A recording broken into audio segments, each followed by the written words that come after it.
Good morning, all of you. In today's lecture, we will discuss about the Arrhenius equation. And if the time permits, then we will also discuss some NCERT problems of chapter Chemical Kinetics of 12th class. Because जो आपके जितने भी numericals हैं, चाहे वो आपकी BSc first year book से हों या किसी और कंपटीशन बुक से आप ले लें, चाहे वो एनसीईआरटी की बुक से ले लें, यानी क्वेश्चन तो क्वेश्चन रहेंगे। केमिस्ट्री रहेगी आपकी, केमिकल काइनेटिक्स वाला चैप्टर आपका केमिकल काइनेटिक्स वाला रहेगा। अरेनियस इक्वेशन ही रहेगी, चाहे वो आप किसी भी बुक से क्यों ना पढ़ लें। इसलिए जहां कहीं से भी आपको कोई भी क्वेश्चन मिल जाए अरेनियस इक्वेशन से रिलेटेड, आप उसको जरूर सोल्व करें। आप ये ना माने कि ये तो उस बुक का है, ये आपकी एग्जामिनेशन के अंदर नहीं आ सकता। तो मिस चाहे लोअर लेवल के ऊपर अरेनियस इक्वेशन आप पढ़े, वहां के न्यूमेरिकल भी आप जरूर डिस्कस करें, क्योंकि एनसीईआरटी की बुक एक बड़ी ही स्टैंडर्ड बुक होती है। तो उसके भी आप चाहे हायर क्लास में क्यों ना हो जाएं, चाहे आप नेट का एग्जाम क्यों ना दे रहे हो, तो भी आपको लोअर क्लासेस के जितने भी बेसिक जो बुक होती हैं, आपको उनको जरूर पढ़ना चाहिए। जैसे आपने देखा है ना कि जब आप आईएएस की तैयारी भी करते हैं, तो उसके दौरान आपको क्या कहा जाता है, आपको ये कहा जाता है कि from the 9th onwards, 9th 10th 11th 12th की आप सभी की एनसीईआरटी की बुक जरूर पढ़ेंगे, क्योंकि वो बेसिक बुक है। तो ये जितने भी चैप्टर आप हायर क्लासेस के पढ़ते हैं, इनसे रिलेटेड कोई भी टर्म, कुछ भी आपको लोअर क्लासेस वाली किसी बुक में मिले, तो आप वहां से जरूर पढ़ें। क्या पता वो एग्जाम्पल वहां पे दे रखा, और उसको, क्योंकि उसको सिंप्लीफाइड फॉर्म मान के, बड़ा सिंपल एग्जाम्पल मान के आप हायर क्लास में ना पढ़ें, और हायर क्लास में वो आ जाता है। कई बार आपके एग्जामिनेशन के अंदर आपके बड़े क्वेश्चन गलत नहीं होते, कॉम्प्लिकेटेड कॉम्प्लेक्स क्वेश्चन को आप गलत करके नहीं आते, जो बड़े ही सिंपल बड़े छोटे क्वेश्चन होते हैं, आपके एग्जामिनेशन में एग्जामिनर वो क्वेश्चन दे दे, आपके वही गलत हो जाते हैं। So that's the way. हम आपको हर बार कहते हैं कि कोई भी टॉपिक आप करते हैं, तो हम आपको एनसीईआरटी की प्रॉब्लम जरूर करवाने की कोशिश करते हैं। So let's proceed towards today's lecture on the Arrhenius equation. So what do you mean by the term Arrhenius equation? As the name suggests, that equation is given by the scientist, that is the Arrhenius. Arrhenius scientist ने equation दी थी. So it is the empirical equation. Empirical means यानी जो directly written equation होती हैं, उन्हें आप empirical equation कहते हैं। So the equation which explain the effect of the temperature on the rate constant. एक ऐसी इक्वेशन जिसमें हम क्या एक्सप्लेन करेंगे कि अगर हम टेम्परेचर चेंज कर दें तो रेट कांस्टेंट के ऊपर क्या इफेक्ट पड़ेगा। तो जो इस चीज की इंफॉर्मेशन दे दे, इस चीज की एक्सप्लेनेशन दे दे, तो ऐसी इक्वेशन को आप क्या कहेंगे? Arrhenius equation. Means the empirical equation which explain the effect of the temperature on the rate constant is called as the Arrhenius equation, and it is given by, और वो इक्वेशन कुछ ये है, बोलो क्या इक्वेशन है वो, कि K is equal to A, capital A, E raise to the power minus E A upon R T. यहाँ पे ये डिफरेंट फैक्टर्स कौन है, यहाँ पे K कौन है, that is the rate constant. E A क्या है, that is the activation energy. T क्या है, temperature in the kelvin. R क्या है, R is the gas constant. A क्या है, that is the frequency factor. Means the total number of collision takes place per second is called as the that frequency factor. Collision per second के अंदर आप इसे determine करते हैं। अब हम क्या करेंगे, जो आपकी ऊपर इक्वेशन थी k is equal to A E raise to the power minus E A upon R T, जिसे हमने इक्वेशन नंबर 1 कहा था, now taking L N means natural log on both the side. तो मींस दोनों side में आप लेंगे तो क्या होगा, जो के है आपका, के से पहले आप एल एन लिख देंगे, सिंपल। अब यहाँ पे ध्यान से देखिए, क्योंकि आप लोग ले रहे हैं, तो जब आप लोग लेंगे यहाँ पे, तो देखो बड़े ध्यान से देखिए, मैं पहले आपको थोड़ा लिख दें, फिर हम डायरेक्ट आप करेंगे। तो आप कुछ ऐसा लिखेंगे कि L N K is equal to L N, देखो हमने लिखा, और किसके पूरे लिखा, ई ए है आपका, और ई रेज टू द पावर में बोलो क्या है, ई ए अपॉन आर टी। जो यहाँ पे लोग के आगे देखो, ये अपने पूरे का लोग लिया, यहाँ पे देखो दो फैक्टर बन गए, एक तो ए फैक्टर और सेकंड वन इज द, देखो यहाँ पे अगर हम डॉट लगा दे बीच में, मींस मल्टीप्लाई का साइन है। आप इसको दो हिस्सों में डिवाइड करेंगे तो बोलो क्या बन जाएगा, लॉग ए प्लस नेक्स्ट क्या आ जाएगा, लॉग, और बोलो किसका, E raise to the power minus में E A upon R T.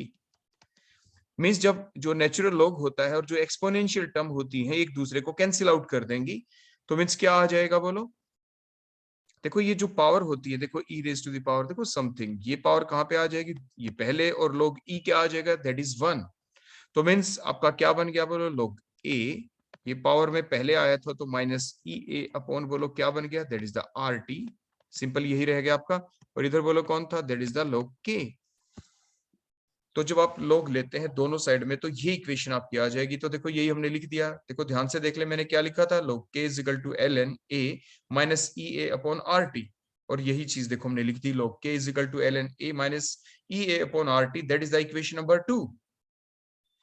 अब हम क्या करेंगे, the different condition of the temperature, क्योंकि जो अरेनियस इक्वेशन है क्या है, जैसे हमने डेफिनेशन में बताया कि explain the effect of the temperature on the rate constant, means at different temperature the value of the rate constant will be different। तो यही अब हम आगे लिखेंगे, if the temperature is T1 then the value of rate constant is K1, if the temperature is T2 then the value of rate constant is K2। तो जो equation number 2 है ये आपकी फर्दर टू फॉर्म्स के अंदर हम लिख सकते हैं, under the two different different condition. If the temperature is T1 तो आपका जो ये फार्मूला था ऊपर इक्वेशन नंबर 2, यहाँ पे देखो log K1 में हम यहाँ पे क्या लिख दें, फॉर एग्जांपल K1 तो इधर क्या लिख देंगे RT1। तो ऐसे करके दो इक्वेशन हम बनाएंगे अभी हम। फॉर टेम्परेचर T1 के लिए रेट कांस्टेंट K1 होगा, टेम्परेचर T2 के लिए रेट कांस्टेंट K2। देखो ये हमने इक्वेशन लिखी। तो equation 2 can be written as for these two different condition, means for the first condition when the temperature is T1 the rate constant will be K1, if the temperature is T2 then the rate constant will be K2। देखो हमारी ये दो equation बन गई, equation number 3 and equation number 4। अब हम क्या करेंगे, अब हम इक्वेशन नंबर 4 के अंदर से इक्वेशन नंबर 3 को सब्ट्रैक्ट करेंगे।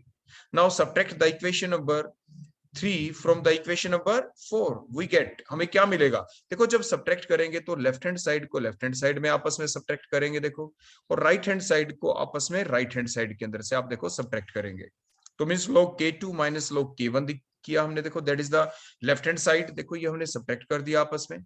सेकंड देखो ये factor that is the log K2 के आगे जो ये फैक्टर था, अब इसमें से क्या किया, देखो हमने माइनस किसको किया, देखो ये जो सेकंड फैक्टर था इसको हमने यहाँ पे लिखा है। अब उसके बाद नेक्स्ट स्टेप में हम क्या करेंगे, आप बड़ी बेसिक सी चीजें जानते हैं, लोग देखो जो ln m जो होता है और माइनस में log n जो हो वो किसके इक्वल होता है, देखो माइनस का साइन हो तो डिवाइड में आ जाता है log m बाय n। देखो इस टाइप से इकट्ठा लिखें, तो ये जो लेफ्ट हैंड साइड वाला देखो ये फैक्टर है हमारा log K2 माइनस K1, इसको हम क्या लिख सकते हैं ln K2 bye K1। Clear हो गया इतना।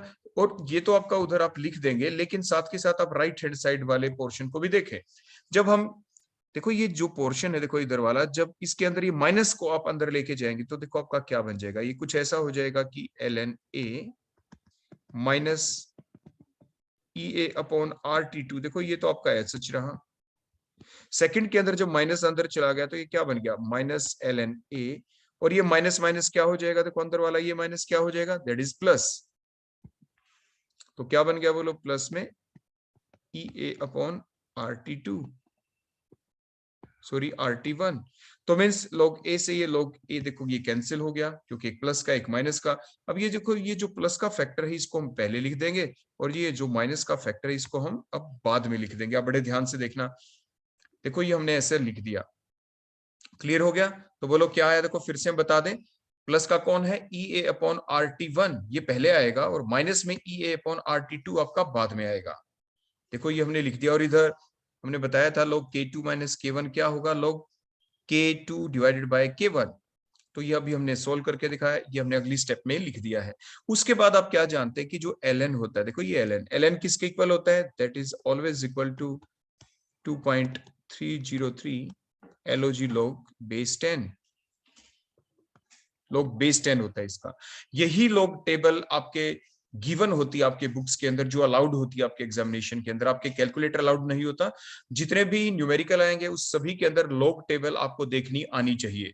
तो आप एग्जामिनेशन के दौरान जो आपके बुक के बिल्कुल बैक में एक लॉग टेबल होती है, एक पेज के आगे पीछे लॉग टेबल, ऐसे दूसरे पेज के आगे पीछे एंटी लॉग, दोनों को आप फोटोकॉपी करके अपने एग्जामिनेशन के अंदर ले जा सकते हो, अलाउड होती है। कैलकुलेटर अलाउड नहीं होगा, तो लॉग टेबल देखनी आपको आनी चाहिए। पीछे भी हमने अपने जो प्रीवियस लेक्चर थे, जो न्यूमेरिकल हमने आपको करवाए first order second order reaction के, उसके दौरान जो हमने न्यूमेरिकल करवाए थे उसके दौरान आपको लॉग टेबल हमने कुछ एक न्यूमेरिकल के दौरान देखनी आपको सिखा दी थी, देखने में कैसी दिखती है वो भी आपको बता दी थी। तो मीन सिंपली आपको क्या करना है यहाँ पे कि जो ln है, ln की जगह तो आप क्या लिख देंगे 2.303 log base 10, और यहाँ पे आपके देखो दोनों में राइट हैंड साइड में यहाँ पे कौन सा फैक्टर आपको कॉमन दिख रहा है, एक तो EA और डिवाइडेड बाय R दोनों में है, इसको बाहर आप कॉमन करके ले आएंगे। तो देखो आपका क्या बन गया, देखो ln की जगह हमने क्या लिख दिया यहाँ पे 2.303 log, और हमने EA अपॉन R दोनों में था, देखो उसको हम बाहर देखो यहाँ पे कॉमन ले आए। तो क्या बच गया आपका 2.303 log K2 by K1 is equal to EA upon R, और ब्रैकेट में क्या है 1 अपॉन T1 माइनस में 1 अपॉन T2। तो अब आप क्या करेंगे, देखो जो ये 2.303 है इसको तो आप देखो दूसरी साइड में डिवाइडेड में ले आए, देखो ये यहां से दूसरी साइड में क्रॉस मल्टीप्लाई होके कहां पे आ जाएगा, यहाँ पे नीचे R के साथ, plus 1 upon T1 minus 1 upon T2 का आप क्या ले लेंगे बोलो, LCM। तो LCM ले लेंगे अब आप इसका, देखो ये हमने LCM ले लिया, तो देखो नीचे क्या है T1 T2 और ऊपर क्या आ गया T2 माइनस में T1, देखो ये हमने LCM ले लिया और 2.303 हम नीचे ले आए। So that is the final relation जिसके ऊपर आपके न्यूमेरिकल पूछे जा सकते हैं। देखो न्यूमेरिकल आपके इन सभी फॉर्म्स के अंदर आएंगे, ये फार्मूला आपको याद रखना है। बोलो फार्मूला आपका क्या बन गया, log K2 by K1 is equal to EA upon 2.303 R, फिर ब्रैकेट में क्या है T2 minus T1 divided by T1 T2। देखो ये आपकी लॉगरिथम वाली फॉर्म है जिसमें आप लॉगरिथम ले सकते हैं। दूसरे जो और फार्मूले हैं जितने भी, देखो जो इक्वेशन नंबर 2 थी आपकी log ln k is equal to ln a minus EA upon RT, ये भी आपको याद रखना है, इसके ऊपर भी डायरेक्ट आपके न्यूमेरिकल आएंगे, अभी आप देखेंगे। फर्दर जो सबसे पहली फॉर्म थी जो डायरेक्टली रिटन इक्वेशन थी, क्या थी, k is equal to a exponential term e raise to the power minus में E अपॉन RT, इसको भी आप याद रखेंगे। तो देखो ये तीनों इक्वेशन आपको याद रहनी चाहिए, तीनों के ऊपर आपके न्यूमेरिकल आएंगे अभी जो हम सोल्व करके आपको दिखाएंगे, तो इन चीजों को आप ध्यान रखेंगे। इसके बाद नेक्स्ट हम देखेंगे इसकी एप्लीकेशन क्या है, इसकी वैलिडिटी क्या है। वैलिडिटी मींस इसकी यूटिलिटी क्या है, इसकी हेल्प से हम क्या डिटरमाइन कर सकते हैं। तो देखें कि it help in the calculation of the activation energy. देखो कैसे, पीछे आप दोबारा से देख ले, देखो ये जो आपका फार्मूला बना था अभी, देखो ये फार्मूला जो लास्ट फार्मूला है, देखो ये वाला लास्ट फार्मूला, इसमें अगर हम चाहें कि एक्टिवेशन एनर्जी आपको निकालनी है EA, तो बोलो कैसे निकाल सकते हो आप। आपके गिवन क्या होना चाहिए, आपके देखो rate constant at different temperature means T1 के ऊपर rate constant K1, temperature T2 के ऊपर रेट कांस्टेंट K2, ये गिवन होना चाहिए, plus R is a gas constant, जो वैल्यू आपको याद होती है, तो आप एक्टिवेशन एनर्जी को कैलकुलेट कर सकते हैं। तो ये इसकी एडवांटेज है, ये इसकी यूटिलिटी है कि इसकी हेल्प से आप एक्टिवेशन एनर्जी को कैलकुलेट कर सकते हैं। तो it help in the calculation of the, बोलो क्या, activation energy of the reaction. The activation energy can be calculated in 2 different ways. वो वे क्या है, एक तो जैसे मैंने आपको बताया वो भी बताएंगे दोबारा, लेकिन दूसरा वे क्या है कि जैसे हम जानते हैं जो इनिशियल हमारा फार्मूला था ln जब हमने लिया था उसके दौरान कि ln k is equal to ln a minus EA upon RT, जो मैंने कहा था इसके ऊपर न्यूमेरिकल भी आ सकते हैं। इसको आप और कैसे लिख सकते हो, आप ऐसे लिख सकते हैं log k is equal to log a minus EA upon 2.303 RT। देखो ये कैसे आया, देखो हम सिंपली आपको बता दें, देखो जो दोनों साइड में आपको दिख रहा है यहाँ पे, देखो इसको हम क्या लिख सकते हैं, बड़े ध्यान से देखना, देखो और करके आपको मिड स्टेप बता दें, तो आप ln को क्या लिख सकते हैं 2.303 log, फिर k आपने लिखा, आगे क्या लिखेंगे इज इक्वल टू, देखो दोबारा से फिर ln a था तो दोबारा से हम क्या लिखेंगे इसको log की फॉर्म में, तो वहां पे भी क्या बन जाएगा 2.303 log a minus EA upon क्या है बोलो RT। क्लियर हो गया। और फिर अब क्या करें, जो इक्वेशन बन गई अगर हम इसको थ्रू आउट, ध्यान देख मैं क्या कर रहा हूं, इसको थ्रू आउट इस पूरी इक्वेशन को 2.303 से डिवाइड कर दें, तो मैं इस पूरी इक्वेशन को 2.303 से डिवाइड कर देंगे तो देखो क्या होगा, इधर भी राइट साइड में भी और लेफ्ट साइड में भी। तो लेफ्ट साइड में जब हम डिवाइड करेंगे, देखो ऐसे, देखो इस टाइप से डिवाइड का मतलब 1 अपॉन बोलो क्या करना है, इधर भी 2.303 और इधर भी बोलो क्या 2.303। तो 2.303 देखो ब्रैकेट के बाहर कॉमन है, जब ये 2.303 अंदर आएगा तो दोनों के साथ ही ऐसे मल्टीप्लाई होगा, देखो इधर आके देखो डिवाइड में चला जाएगा, तो इसको दोनों साइड में अंदर लेके देखो जाते हैं, देखो मैंने यहाँ से हटाया और इसको दोनों साइड में आप अंदर लेके चले जाएंगे, देखो ऐसे, तो यहाँ पे भी आप लेके चले गए तो बोलो क्या बन गया इस पूरे के 2.303 और इधर भी आप ले आए देखो 2.303, देखो अंदर दोनों साइड में डिवाइड में, अब क्या होगा देखो 2. लेफ्ट साइड में 2.303 से 2.303 कैंसिल हो गया, ऐसे राइट साइड में भी देखो ये फैक्टर आपका कैंसिल हो गया, तो बोलो क्या बचा, log k, देखो यही हमने लिखा है, देखो that is a log k is equal to, यहाँ पे क्या बचा log a, देखो log a है, माइनस में क्या बच गया, देखो that is e upon 2.303 RT, यही हमने यहाँ पे लिखा है। अब आप समझ गए होंगे अच्छे से कि ये किस टाइप से ये इक्वेशन आपकी डायरेक्ट हमने लिख दी थी और क्या क्या हमने किया। तो log k is equal to, बोलो क्या आ गया, log a minus e upon 2.303 RT। अब हम क्या करें इसमें, देखो इसको आप कंपेयर करेंगे, that is the straight line equation y is equal to mx plus c के साथ। तो y कौन है, देखो यहाँ पे y is log k। What is mx, देखो that full portion is the mx, ये mx है। इसमें x कौन है, x होगा यहाँ पे 1 अपॉन टी। देखो यहाँ पे जो x है, x बोलो कौन होगा यहाँ पे 1 अपॉन टी। देखो जो नीचे देखो ये that is the 1 upon T लेंगे हम, तो बोलो x की वैल्यू हम क्या लेने वाले हैं 1 अपॉन टी। y की वैल्यू बोलो हम क्या लेने वाले हैं, that is the log k। तो x के साथ जो m बच गया, व्हाट इज दैट, ये रिमेनिंग पोर्शन, बोलो ये कौन है, बोलो इतना minus E A upon 2.303 r। तो ये m होता क्या है, दैट इज द स्लोप, ये स्लोप होता है। और यहाँ पे साइन नेगेटिव है, ऊपर देखो माइनस है, माइनस तो स्लोप इज नेगेटिव, तो स्लोप नेगेटिव है इस इक्वेशन में। ये प्लस सी क्या है, that is called as the intercept, ये यहाँ पे इंटरसेप्ट होता है। तो वहां पे इंटरसेप्ट बोलो कौन है, that is log a, that is intercept, ये यहाँ पे इंटरसेप्ट होगा। ये चीज आप साथ के साथ नोट करते चले जाएं। इस पूरे चैप्टर में एक ग्राफ बहुत इंपॉर्टेंट है आपके, ये बहुत इंपॉर्टेंट है कि डिफरेंट इक्वेशन को हम कोरिलेट करते हैं y is equal to mx plus c के साथ भी चीजें स्ट्रेट लाइन इक्वेशन आपने जीरो ऑर्डर में देखा, first order, second order, third order में भी आपने ऐसा देख चुके हैं। ये बहुत ही इंपॉर्टेंट पोर्शन है, क्या पता कहां से आपके इस इक्वेशन के ऊपर इस टाइप से क्वेश्चन पूछ लिए जाए। तो इंटरसेप्ट की सेंस क्या है, देखो मैंने पहले ही बताया था, देखो अगर आप कोई ग्राफ प्लॉट करते हैं, देखो देखो इस टाइप से, इफ द ग्राफ जो भी अपलोड करे, एक वाई एक्सिस है एक एक्स एक्सिस है, दोनों के बीच if the graph start from the origin, देखो ओरिजिन से स्टार्ट होता है, तो it means the value of the intercept is 0। अगर आप ग्राफ ओरिजिन से स्टार्ट ना होके वाई एक्सिस के ऊपर देखो यहाँ से ऐसे स्टार्ट हो जाए, मींस यहाँ पे स्लोप जैसे पॉजिटिव है ऊपर की तरफ जा रहा है, या नीचे की तरफ आ जाए, देखो ऐसे स्लोप इज देखो नेगेटिव, जैसे अभी हमारा यहाँ पे स्लोप नेगेटिव होगा तो ऊपर से नीचे आएगा। प्लस देखो ये ओरिजिन से स्टार्ट नहीं हुआ, देखो वाई एक्सिस के ऊपर यहाँ से स्टार्ट हुआ, तो ये इतनी लेंथ जो है वाई एक्सिस के ऊपर, that is called as the intercept, that value is, बोलो क्या है ये वैल्यू इंटरसेप्ट है। इतनी क्लियर हो गया, इंटरसेप्ट की सेंस का भी आपको पता चल गया कि इंटरसेप्ट हम कह किसे रहे हैं। तो इतना कुछ लिखने के बाद अब देखो आगे हम लिखते हैं कि that is a straight line equation y is equal to mx plus c, और यही सारी चीजें हम लिखेंगे यहाँ पे। अब हम ग्राफ प्लॉट करेंगे log k versus 1 upon t, क्योंकि log k क्या था, दैट इज द y, और 1 अपॉन t क्या था, that is the x on the x axis. देखो हमने ये दो एक्सिस लिए, एक y एक्सिस लिया हमने और दूसरा बोलो कौन लिया यहाँ पे, that is the second one is the x axis. y axis के ऊपर बोलो किसको लेंगे हम, log k, और x एक्सिस के ऊपर हम किसको लेंगे 1 अपॉन t। और उसके बाद हमारी एक स्ट्रेट लाइन इक्वेशन आएगी विद द नेगेटिव स्लोप। देखो ये एक स्ट्रेट लाइन इक्वेशन आ गई और इसका स्लोप क्या है, बोलो नेगेटिव है, ऊपर से नीचे। पैरेलल लाइन होती स्लोप इज 0, चढ़ाई होती है जैसे पहाड़ के ऊपर आप ऊपर जाते हैं स्लोप इज पॉजिटिव, ये ढलान है नीचे की तरफ, slope is negative.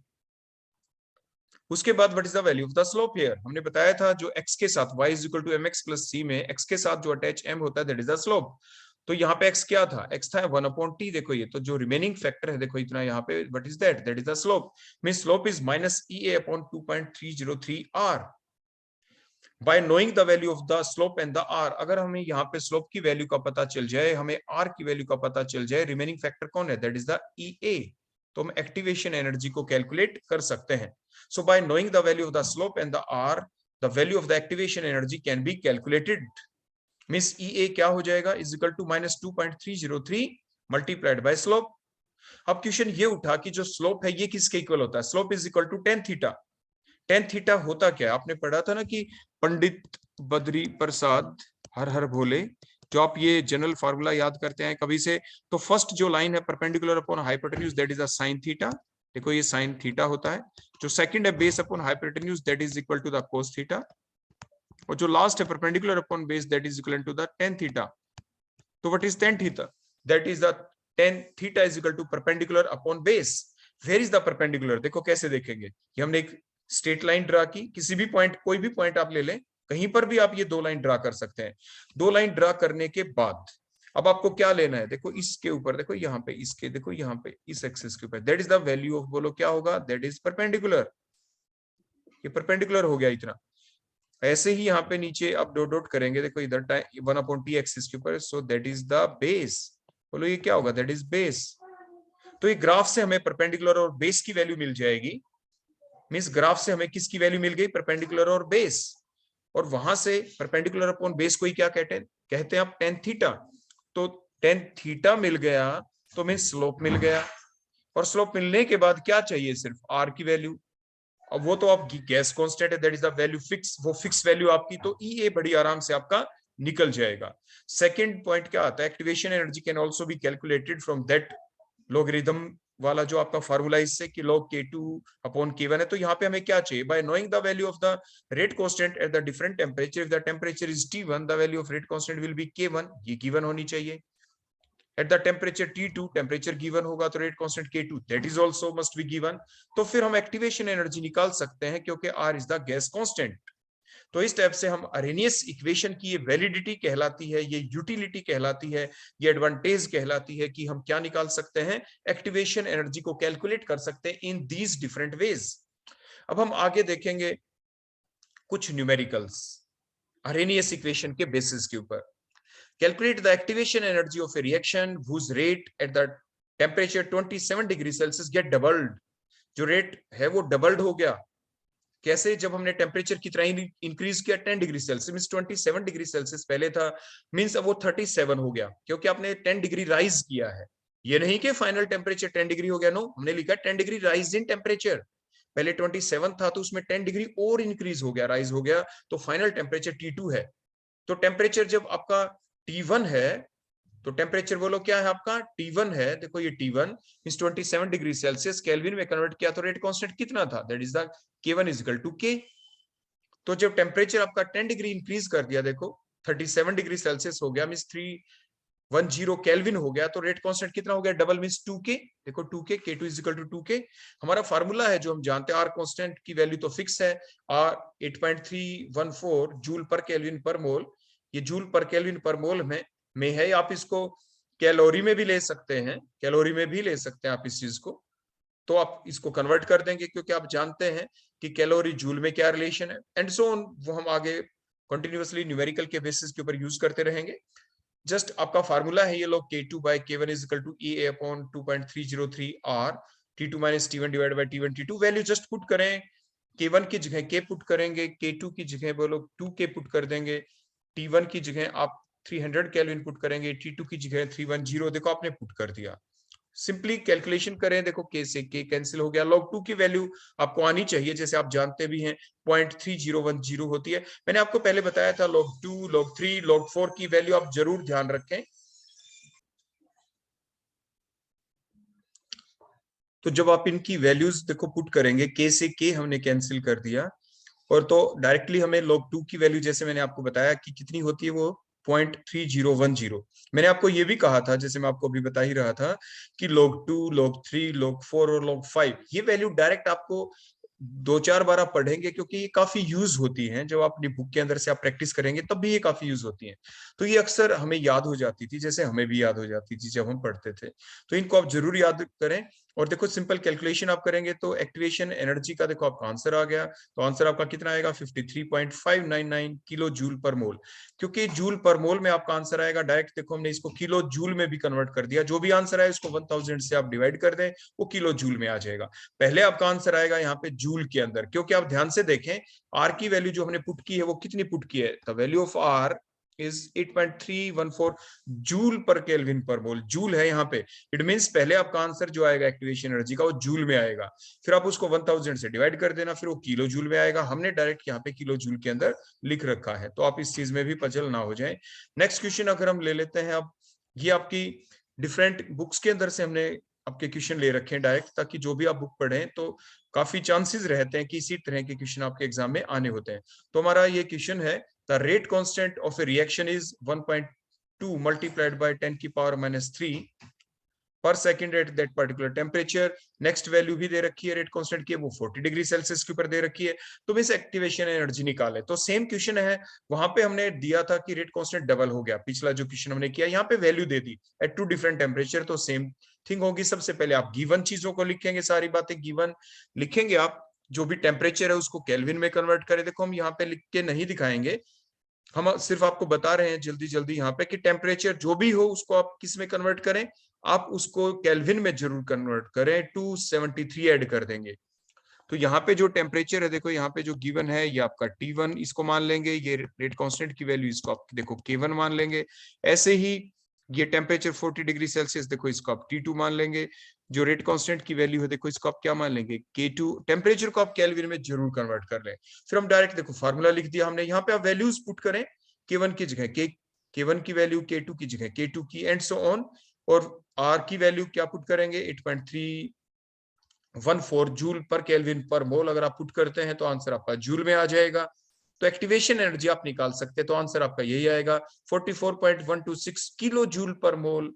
Kilo joule per मोल, हम किलो में कन्वर्ट करेंगे तो 1000 से आप डिवाइड भी कर देना, जो आपका आंसर जूल में आए। तो that is the very simple numerical. तो हमने वैल्यू पुट करके आपको नहीं दिखाई, देखो सब कुछ गिवन थी, इजी न्यूमेरिकल था, इसलिए हमने आपको इन्हें ब्रीफ बता दिया फॉर्मूले की हेल्प से। नेक्स्ट हमारा क्वेश्चन है, the activation energy of a reaction is 255 kilocalorie per mole, and the value of rate constant at the temperature 40 degree Celsius is 1.8 multiplied by 10 की power -5 per second. Calculate the frequency factor. frequency factor को आप calculate करें। तो frequency factor को जो हम calculate करेंगे यहाँ पे, तो कैसे कैलकुलेट करें। जैसे ही आपको पता चला कि फ्रीक्वेंसी फैक्टर शब्द आ गया, तो फ्रीक्वेंसी फैक्टर जब शब्द आपको दिखा तो आपको क्या करना चाहिए, आप यहाँ पे डायरेक्ट ऐसा करेंगे कि फार्मूला कौन सा लिखे। फार्मूला देखो, आपको पहले तो गिवन चीजें लिख देंगे, जो जो चीज आपकी गिवन है, जैसे एक्टिवेशन एनर्जी, रेट कांस्टेंट के की वैल्यू आप पुट कर देंगे, टेम्परेचर की वैल्यू लिख देंगे आप। ये सारी चीजें आप गिवन में जरूर लिखें।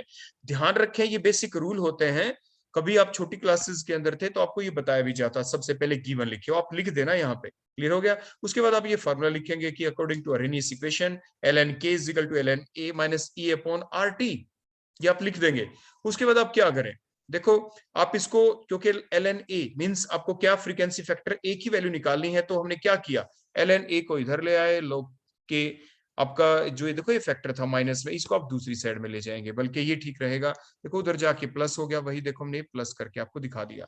अब इसके बाद आप क्या करेंगे नेक्स्ट, क्योंकि आप सिंपल, क्योंकि आपको एक ही वैल्यू ही निकालनी है, तो एक आपका आंसर डायरेक्ट ये आ जाएगा। जब आप वैल्यू पुट करेंगे 9.208 मल्टीप्लाइड बाय 10 की पावर 10 कोलिजन पर सेकंड, ये आपका आंसर आ जाएगा। क्यों, क्या करेंगे आप पहले, देखो इसको निकालने के लिए मैंने जैसे आपको बताया था, सबसे पहले आप इसको एलओजी फॉर्म में भी कन्वर्ट कर लेना। किसमें कन्वर्ट कर लेंगे आप इसको, एलओजी फॉर्म के अंदर आप इसको कन्वर्ट कर लेंगे। एलओजी फॉर्म इसकी क्या होती है, देखो हमने पहले भी आपको कन्वर्ट करके दिखा दी थी। देखो क्या बन जाएगी, ये कुछ ऐसे बन जाएगी कि LOG A is equal to LOG log, यानी के प्लस प्लस में बोलो 2.303 कहां पे आएगा, क्योंकि इनके पास 2.30 थी। देखो मैंने कहा था उसको कैंसिल आप कैसे करेंगे, तो आप लिख देंगे ई ए डिवाइडेड बाय बोलो क्या 2.303 RT। देखो इस स्टेप से आप लिख देंगे। क्लियर हो गया। तो अब क्या करें, देखो लॉग ए निकालना है, के की वैल्यू कहां से पुट करेंगे, देखो ये रहा के कहां पे, देखो ये वैल्यू है 1.8 मल्टीप्लाइड बाय 10 की पावर, देखो ये आप पुट करेंगे के की जगह। एक्टिवेशन एनर्जी की वैल्यू बोलो कहां पे है, ये रही एक्टिवेशन, किलो कैलोरी के अंदर है, ध्यान दें किलो कैलोरी के अंदर वैल्यू गिवन, तो ये यहाँ पे पुट कर दें। टेम्परेचर ये रहा देखो 40 डिग्री सेल्सियस, इसको पहले केल्विन में कन्वर्ट करें और टेम्परेचर की जगह पुट कर दें। आर बोलो क्या है, देखो कैलोरी में दे रखा है, कैलोरी के अंदर, तो इस किलो कैलोरी को पहले कैलोरी में कन्वर्ट कर लेना, इस न्यूमेरिकल को निकालने से पहले आपको बता दें। बोलो ये 255 किलो कैलोरी, इसको पहले किस में कन्वर्ट करेंगे आप, कैलोरी के अंदर, और उसके बाद आर की वैल्यू भी कौन सी पुट कर देना, कैलोरी में। बोलो क्या होती है 2 कैलोरी। हमने बताया था ना पीछे कि अगर आप जूल में लिखते थे तो क्या लिखते थे, 8.314 जूल पर केल्विन पर मोल। जब कैलोरी में पुट करेंगे तो इसको किस से डिवाइड कर दे, 4.184 से, क्योंकि आप जानते हैं कि जो 1 कैलोरी होता है दैट इज इक्वल टू बोलो क्या 4.184 जूल। तो आप क्या करेंगे, जूल में है तो कैलोरी में कन्वर्ट करने के लिए 4.184 से आपने डिवाइड कर दिया, तो जब आपने डिवाइड किया तो that answer is nearly equal to 2 calorie per kelvin per mole. तो आर की वैल्यू जो आप यहाँ पे पुट करेंगे, क्या पुट करेंगे, 2 कैलोरी पर केल्विन पर मोल आप पुट कर देंगे, क्योंकि एक्टिवेशन एनर्जी बोलो किस में गिवन है, वो कैलोरी में आप कन्वर्ट कर लें, किलो कैलोरी को कैलोरी में। तो इस टाइप से फाइनली आप लोग देखना आपको आना चाहिए, ए की वैल्यू आप निकाल देंगे और आपका आंसर आएगा 9.208 मल्टीप्लाइड बाय 10 की पावर 10 कोलिजन पर second, that will be the answer. Next question की तरफ चलते हैं हम। तो नेक्स्ट क्वेश्चन जो है हमारा, उसके अंदर देखो क्या क्या चीजें गिवन है, बड़े ध्यान से आप देखें। तो ये नेक्स्ट क्वेश्चन है अब आपके लिए, the rate constant for the first order decomposition of ethylene oxide into the methane and CO follows the following equation। देखो इक्वेशन गिवन है और कैलकुलेट एट 700 केल्विन। 700 केल्विन के ऊपर आपको क्या क्या निकालनी है, A point activation energy, B point आपकी रेट कांस्टेंट, और third one is the frequency factor A. ये हमें कैलकुलेट करना है। सबसे पहले आपको दिख रहा है ये इक्वेशन, बोलो कौन सी है, ln k is equal to ln a वाली आपकी ये इक्वेशन है कि ln k is equal to बोलो क्या था, ln a। और उसके बाद क्या था बताएं शाबाश जल्दी से, उसके अंदर क्या आपका कौन सा फार्मूला इसके अंदर आता था, वो आता था माइनस में EA अपॉन RT। क्लियर है। तो देखो सबसे पहले हम यही लिख देते, पहले गिवन चीजें लिखें, उसके बाद according to Arrhenius equation ln k is equal to ln a minus E upon RT। अब कंपेयर करेंगे आप इन दोनों इक्वेशन को। Now compare that equation with the above given equation. देखो जो ऊपर ये गिवन इक्वेशन है क्वेश्चन के अंदर, इसके साथ इसको कंपेयर करें, और फिर ये तीनों के तीनों फैक्टर आप क्या कर पाएंगे, आप निकाल पाएंगे। तीनों के तीनों फैक्टर आप क्या करेंगे बोलो, आप इनको निकाल सकते हैं। तो इस इक्वेशन को आप कंपेयर करें किससे, जो गिवन इक्वेशन आपके क्वेश्चन के अंदर। तो देखो क्या क्या दिखा, हमें रेट कांस्टेंट निकालना है। तो क्या चीज आपको ऐसे कंपैरिजन में बिल्कुल ठीक दिख रही है, देखो सबसे पहले हम क्या करेंगे यहाँ पे इस हमारे क्वेश्चन के अंदर, कि हम ये जानते हैं कि माइनस EA अपॉन RT, देखो ये वाला जो फैक्टर, देखो ये फैक्टर ऊपर भी कंपेयर करें, बोलो ये किसके इक्वल है, ये इक्वल होगा यहाँ पे बोलो किसके साथ, दैट पोर्शन के साथ। देखो ये जो पोर्शन हमारा हो गया, देखो ये रहा हमारा पोर्शन, इसके साथ हमने इक्वल टू लिख दिया। बोलो अब हम यहां से क्या हो जाएगा, देखो T से T कैंसिल हो गया, R की वैल्यू आप पुट कर दें, गैस कांस्टेंट आप जानते ही है, तो बोलो सीधी क्या निकल गई यहां से, देखो माइनस से माइनस कैंसिल हो गया, तो एक्टिवेशन एनर्जी यहां से निकल गई। तो आपका आंसर आ जाएगा एक्टिवेशन एनर्जी का 103.9 kilo joule per mole. So that is the point number A. देखो ये ए पार्ट हमने कैलकुलेट कर दिया। उसके बाद सेकंड पॉइंट में हम क्या निकालना चाहते हैं, रेट कांस्टेंट के। तो रेट कांस्टेंट के कैसे निकालें, आप बड़े ध्यान से देखो। देखो हम ये जानते हैं फर्दर कि आप बड़े ध्यान से कंपैरिजन करके देखें, हम सबसे पहले ऐसा करते हैं, बल्कि यहाँ पे फ्रीक्वेंसी फैक्टर ही निकाल लेते हैं, क्योंकि वो हमारे लिए ज्यादा ठीक रहेगा। दोनों इक्वेशन को जब कंपेयर करते हैं तो ln a बोलो किसके इक्वल है, 14.34, हमने वही लिख दिया। देखो ln a is equal to 14.34 ln a। तो आगे हम फर्दर इसको कैसे लिख सकते हैं, ln को 2.303 log a is equal to 14.34।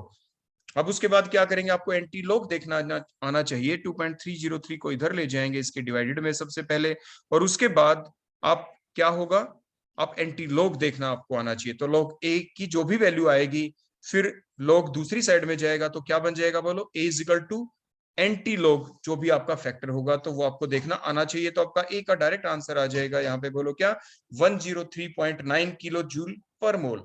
हमने आपको पहले भी बताया था कि लॉग और एंटी लॉग टेबल मस्ट है आपके लिए, वो आपको जरूर सीख लेनी है। अगर आपको नहीं आती तो आप हमें बता भी देना, किसी बच्चे को कोई प्रॉब्लम हो, वो अलग से उसका लेक्चर भी बना के डाल देंगे हम इकट्ठे ही, लॉग टेबल का भी और एंटी लॉग टेबल का भी, by taking some important examples.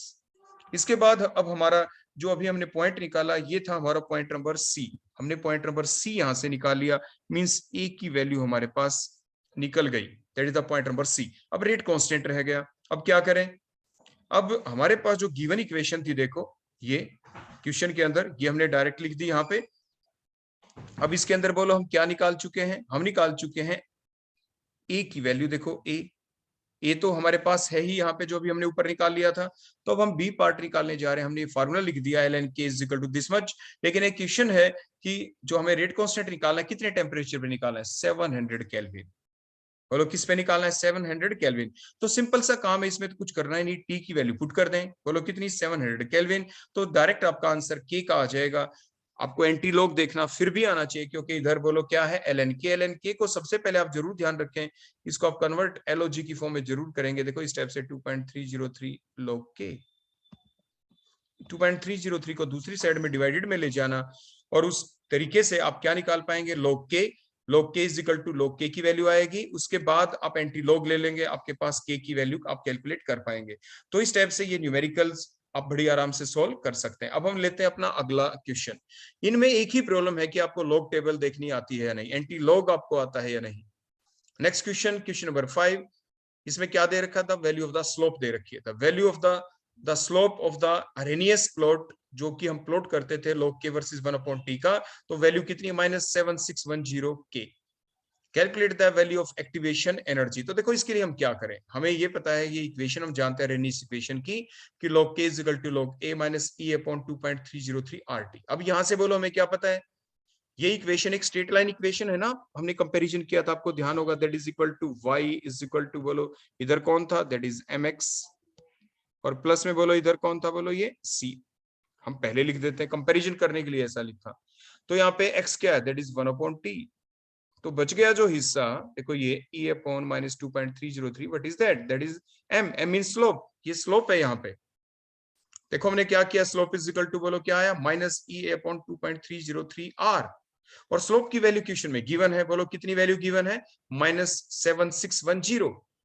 तो means minus e upon 2.303 r is equal to -7610 हो गया। देखो माइनस से माइनस कैंसिल हो गया, r गैस कांस्टेंट है, इसकी वैल्यू आप पुट कर देंगे, निकल गई आपकी एक्टिवेशन एनर्जी। आपका आंसर आ जाएगा 145.7 kilo joule per mole, that is the answer. अब हम लेते हैं अपना next question. At 27 degree Celsius in the presence of the catalyst, ये एक्टिवेशन एनर्जी की देखो जो वैल्यू है वो क्या हो गई, बोलो उसमें चेंज आ गया, कितना चेंज आ गया भाई, 2 kilo calorie. Calculate how much the rate of the reaction will increase. Means आपको रेशियो निकालनी है, बोलो किसकी रेशियो निकालनी है, जो आपके डिफरेंट, आपके बोलो कौन है, रेट कांस्टेंट। तो पहले उसी टाइप से आप गिवन जरूर लिखे, और in the absence of the catalyst हम रेट कांस्टेंट को k मानेंगे। देन हमारा फॉर्मूला क्या बनेगा, log k is equal to log a minus में e upon 2.303 RT, that is the equation number 1 हम कह देते हैं। मींस यहाँ पे जो a लिखा है, यहाँ पे a का मतलब है that is the absence, absence के लिए a लगाया हमने यहाँ पे, in the absence of the catalyst. In the presence of the catalyst क्या होगा, rate constant will be the k dash हम लिख देंगे, और activation energy decreases by 2, activation energy आपकी डिक्रीज हो गई बाय 2। तो हम क्या करें, देखो हमने क्या लिखा, देखो k की जगह बोलो क्या हो गया, k डैश हो गया नया rate constant, activation energy E decreases by 2, तो E माइनस 2 लिख दिया। क्लियर हो गया आपका। तो या हम EC लिखते, तो EC लिखते तो E माइनस 2 फिर हम उसकी जगह पुट कर देते। क्लियर हो गया आपका। तो उसके बाद हमने क्या किया, एक्टिवेशन एनर्जी पहले से डिक्रीज हो गई। अब हम सिंपल काम बोलो क्या करें, हमने क्या किया, तो ये जो हमारे पास जो इक्वेशन थी अभी अभी जो आपने देखी, इसको हमने एक्सपेंड करके लिख दिया। देखो इसी को एक्सपेंड करके कैसे लिखे, देखो ये जो सेकंड पार्ट है, देखो ये जो इतना हमारे पास, देखो ये पार्ट था, देखो ये पार्ट E माइनस 2 के डिवाइडेड में क्या है 2.303 RT, तो हमने इसको अलग अलग कर दिया। देखो माइनस में E अपॉन 2.303 RT हो गया, ऐसे -2 के डिवाइडेड में भी 2.303 RT हो गया। तो हमने इनको क्या कर दिया, सेपरेट कर दिया इस पार्ट को। तो इक्वेशन नंबर 2 हो गई आपकी ये। इसके बाद हमने क्या किया, सब्ट्रैक्ट करेंगे हम, subtract equation number 1 from the equation number 2। तो इक्वेशन नंबर 1 को आप सब्ट्रैक्ट कर दें इस इक्वेशन नंबर देखो 2 के अंदर से। सब्ट्रैक्ट करते तो बेसिक रूल होता है, तो लेफ्ट हैंड साइड को लेफ्ट हैंड साइड में से सब्ट्रैक्ट करते हैं, राइट हैंड साइड को राइट हैंड साइड के अंदर से सब्ट्रैक्ट किया जाता है। तो उससे क्या हो जाएगा, बोलो जब सब्ट्रैक्ट करेंगे, तो ये इक्वेशन नंबर जो 2 है, इसमें से देखो जब हम माइनस करेंगे, देखो इस स्टेप से ध्यान से देखना, किसको, ये दूसरी को, तो इधर माइनस होके बोलो क्या आ जाएगा। देखो अब हम आगे लिख देते हैं, पहले आपको ये डिवाइडेड में हम डायरेक्ट लिखे, उससे पहले थोड़ा करके दिखा देते हैं, देखो हुआ कैसे। देखो जब आप इसको सब्ट्रैक्ट करेंगे, देखो ऐसे ध्यान से देखना, log k डैश, इसको देखो राइट हैंड साइड में ही कर देते ताकि आपको वहां पे कंपैरिजन होते हुए भी दिख जाएगा। देखें log k डैश माइनस में क्या लिख देंगे, बोलो इधर log k, ये तो हमने लेफ्ट हैंड साइड को सब्ट्रैक्ट कर दिया, इज इक्वल टू, देखो equal to log a minus e upon 2.303 RT minus 2 upon 2.303 RT। देखो ये तो इधर वाला फैक्टर हो गया, ठीक हो गया।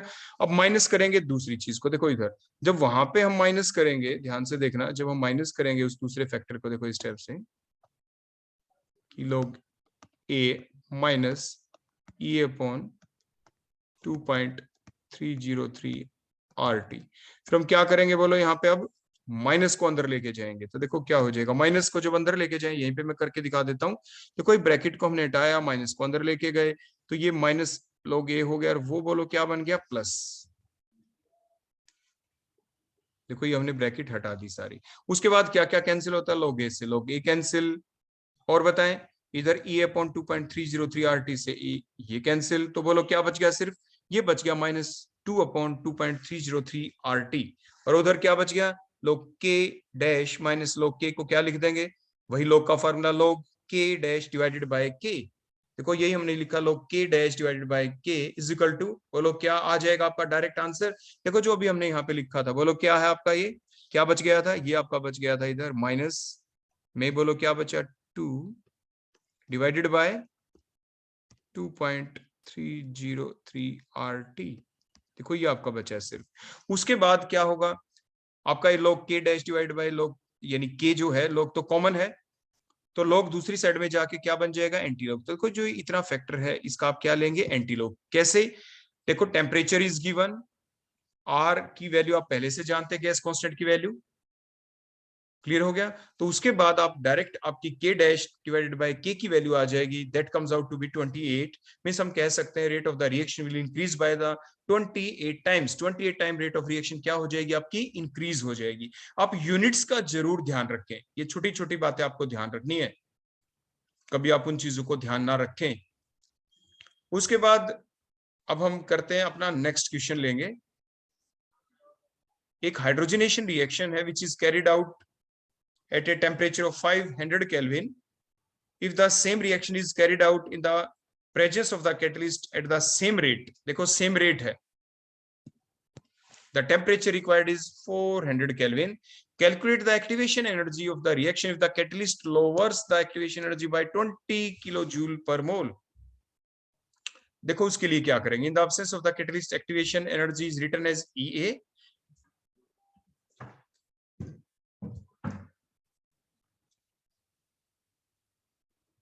In the absence of the catalyst, activation energy को हमने क्या लिखा, E से, K इज इक्वल टू क्या हो जाएगा, A E raise to the power minus E upon RT। देखो ये फार्मूला तो हम पहले से जानते ही हैं, अरेनियस इक्वेशन का फार्मूला है ये। तो K इज इक्वल टू क्या लिखेंगे, A E raise to the power minus EA upon 500 R। ऐसा क्यों लिखा, क्योंकि हमने स्टार्टिंग में जो रिएक्शन की है किसके ऊपर की है, ये hydrogenation reaction is carried out at 500 kelvin temperature. देखो हमने लिखा इसलिए यहाँ पे टेम्परेचर की वैल्यू हमने क्या पुट कर दी, 500 R। If the same reaction is carried out in presence of the catalyst at the same rate at a temperature of 400 Kelvin, तो देखो ये सेकंड इक्वेशन बन गई। यहाँ पे हम टेम्परेचर की वैल्यू क्या पुट की, दैट इज द 400 केल्विन। 400 हमने पुट कर दी, दो इक्वेशन आपके पास आ गई। और हमें ये पता है, गिवन है यहाँ पे, they takes place at the same rate। देखो reaction at the same rate हुई है, means the value of the K is same in both the cases.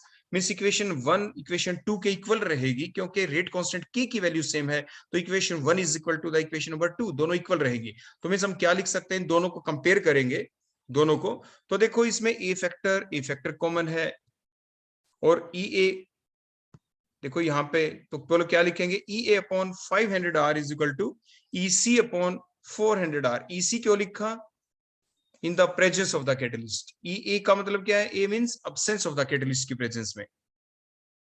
अब आगे फर्दर हम ये जानते हैं, जो गिवन है यहाँ पे, कि कैटलिस्ट की प्रेजेंस में जब रिएक्शन चलती है तो the activation energy lowers by, बोलो क्या क्वेश्चन में गिवन था, bye 20 kilo joule per mole. तो EA माइनस में EC इज इक्वल टू, बोलो क्या है, 20 किलो जूल, 20 किलो जूल। अब हम इसको पुट कर देंगे ऊपर, देखो EA अपॉन 500 R तो ऐसा रहा, तो यहाँ पे हमने क्या लिख दिया, बोलो EC की वैल्यू बोलो कितनी आ जाएगी। EC को देखो इस साइड में ले आए, 20 को दूसरी साइड में ले गए, तो EC की जगह हमने क्या पुट कर दिया, देखो EA माइनस में 20। अब देखो एक्टिवेशन एनर्जी की वैल्यू आप बड़ी इजीली अब कैलकुलेट कर सकते हैं, just by putting the value of the R। R gas constant की वैल्यू आप यहाँ पे पुट करें और एक्टिवेशन एनर्जी आपकी कैलकुलेट हो जाएगी and the value that comes out to be 100 kilo joule per mole, ये आपका आंसर आ जाएगा। तो ये थे आपके डिफरेंट न्यूमेरिकल्स जो हमने डिस्कस किए अबाउट द अरेनियस इक्वेशन। हम जो न्यूमेरिकल कुछ और भी हैं अच्छे अच्छे हमारे एनसीईआरटी बुक से रिलेटेड हैं, वो हम डिस्कस करेंगे हमारे अगले पार्ट के अंदर, नहीं तो हमारा लेक्चर काफी लंबा हो जाएगा ये। So that is all about the today's lecture. Thank you.